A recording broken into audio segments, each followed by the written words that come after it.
So, early signs of magnesium deficiency can include loss of appetite, nausea, vomiting, fatigue, and weakness.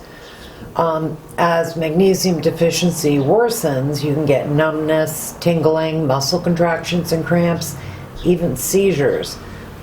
Personality changes, including apathy, lack of emotion, depression, and anxiety, and abnormal heart rhythms, and even coronary spasms can occur. Other than osteoporosis, this list of problems sounds suspiciously similar to the list of low potassium symptoms. What gives? I'm Jackie, here to answer questions about my journey from fat weak and sick to trim, strong, and healthy. So the short answer is this: low magnesium causes low potassium.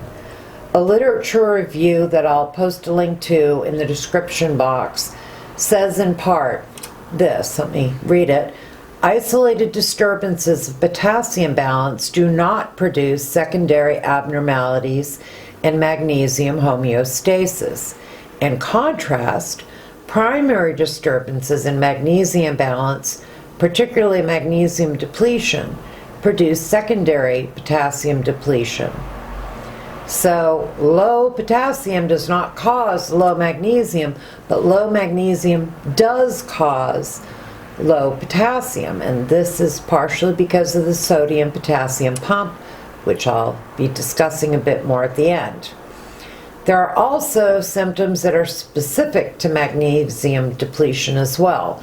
Low magnesium can cause migraines, hand and foot cramps, stress twitches, inflammation, headaches, plantar fasciitis, depression, and so on. Honestly, my first exposure to magnesium deficiency was realizing that diabetics often have much lower magnesium than non-diabetics. 3 nutrients, coenzyme Q10, thiamine, one of the B vitamins, and magnesium can correct some cases of diabetes. Not mine, tried them all. But I continued the magnesium because it's needed by literally hundreds of reactions in the body. If you feel a bit blah, it may well be a magnesium deficiency, as you just can't be running optimally without enough magnesium. 75% of people, even non-diabetic people, do not get enough magnesium. The RDA is around 400 milligrams a day. There's 2 main reasons for this. Much of our soil is mineral depleted, and most of what we eat is processed food in which the processing removes much of the mineral content. So there's less there to begin with, and we take more of it out. I can rant about those 2 things at length, but I'll save that for another time. Diabetics are even lower than regular folks. Of the many things I tried before finding Dr. Fung and learning how to reverse my diabetes, magnesium is one I kept even though it didn't fix me. Taking magnesium supplements can be problematic. Many sources are not well absorbed. Basically, they run right through you. Milk of magnesia is handy if you're constipated, but not so much if your intention is to keep that magnesium inside of you. Years ago, I ran across some research that showed that topical application of magnesium raised serum levels.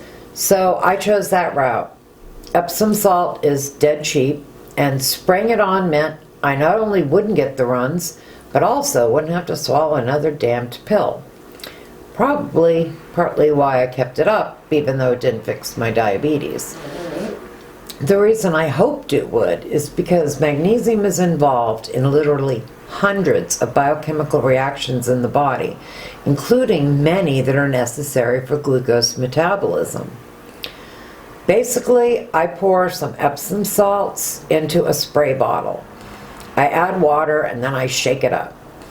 How much do I add? Well, I'm very haphazard about it, honestly. If I put too much in, it doesn't all dissolve, and, well, next time I'll put a bit less. And if I don't have enough in, I know because when I spray it on my skin, it doesn't feel that way.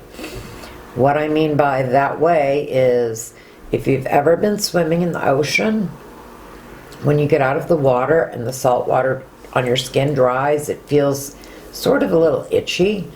That's how it feels when the Epsom salt dries, when I use it. I don't mind that feeling, so I spray it all over my body after every shower. Some people it does bother, and they'll spray it maybe on for a half hour before they shower instead, so that it can rinse off. And some people just really don't want to do it topically and will take magnesium supplements. Epsom salts are a traditional thing to put in your bath. In fact, when we had an outdoor swimming pool, while I did add chlorine and algicide to keep the water clean, I also threw a bunch of Epsom salts in there because, like, why not? Who's going to be swimming that doesn't need more magnesium, given that almost all of us do? The downside of my method is I can't tell you how much to take, as I have no idea how much I get. I just enthusiastically spray it all over. And some folks really don't like how it feels and may be better off with oral supplements. But you definitely want the ones that don't cause the runs. If you're in the Eat Like a Bear group, you know Anna Sewell. And if not, well, she's a brilliant friend who has studied magnesium much more than I have.